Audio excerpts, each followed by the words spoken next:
Moses has just smashed the tablets because Israel really messed up with the golden calf in Exodus 32.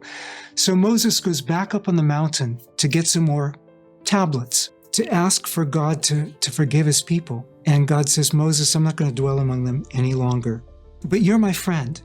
And Moses said, all right, God, if I'm your friend, here's what I want to ask you.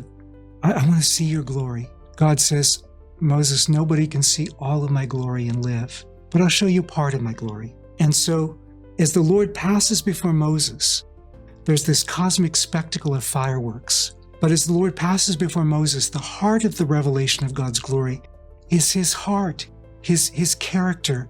As he passes before Moses, he declares, the Lord, Rav, Chesed ve'emet, the Lord abounding in covenant love and covenant faithfulness. He says, the Lord who visits the iniquity of the parents upon the children of the third and fourth generation, so great is his commitment to justice.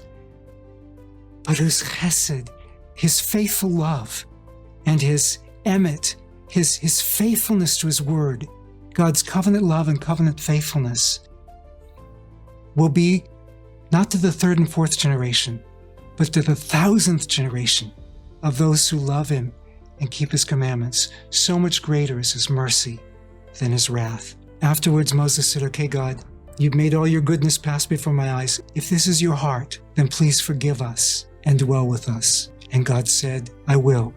Well, some 1,300 years later, depending on when you date all these things, somebody else who saw God's glory wrote about it. John says, referring to the Word, this time not tablets of stone from Mount Sinai, but this time the Word became flesh and dwelt among us. And the word that he uses for dwelt in Greek is the word for tabernacled.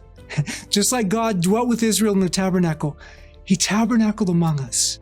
And we, those of us who touched him, who saw him, we beheld his glory, the glories of the one and only from the Father, full of grace and truth, which is another way of translating Rav Chesed ve'emet.